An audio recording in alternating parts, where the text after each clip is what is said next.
Welcome to West Oak Money. Today I want to talk about insurance, the idea of whether you need term or life insurance.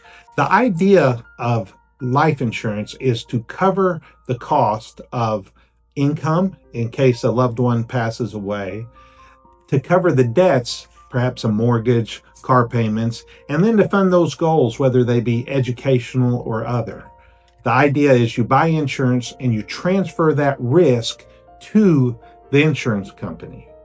There's basically two kinds of insurance, term or whole. First of all, has a term, whether that be 5 years, 10 years, or what they call 20-year term life insurance, meaning that it's only good for 20 years. It expires at the end of that term. There's no cash accumulation. Term life insurance is usually very cheap, and it's simple and straightforward and usually easy to qualify for. It's usually the best choice for young families. Whole life insurance is insurance that lasts a lifetime. It usually has two components to it. It has a death benefit and a cash value. The death benefit is similar to that of term. The cash value builds cash over time.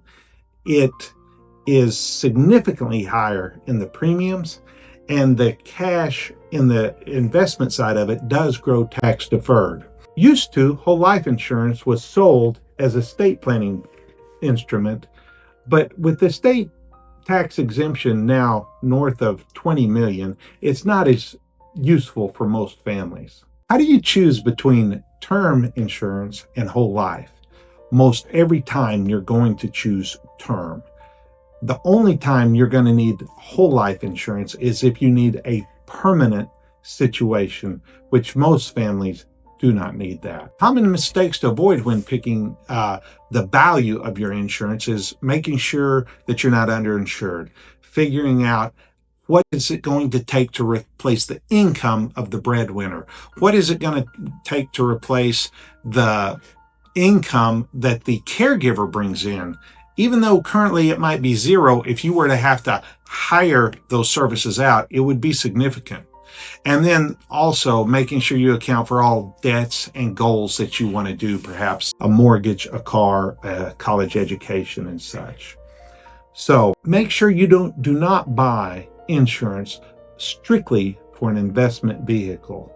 Be sure you get multiple quotes when you do that. And as life events change, your insurance coverage would need to change also.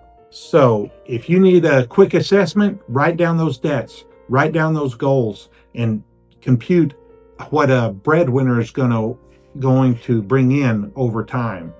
Get multiple quotes. Don't settle for one. Go ahead and shop that around. And again, as life changes, so do your insurance need change as well. Thanks.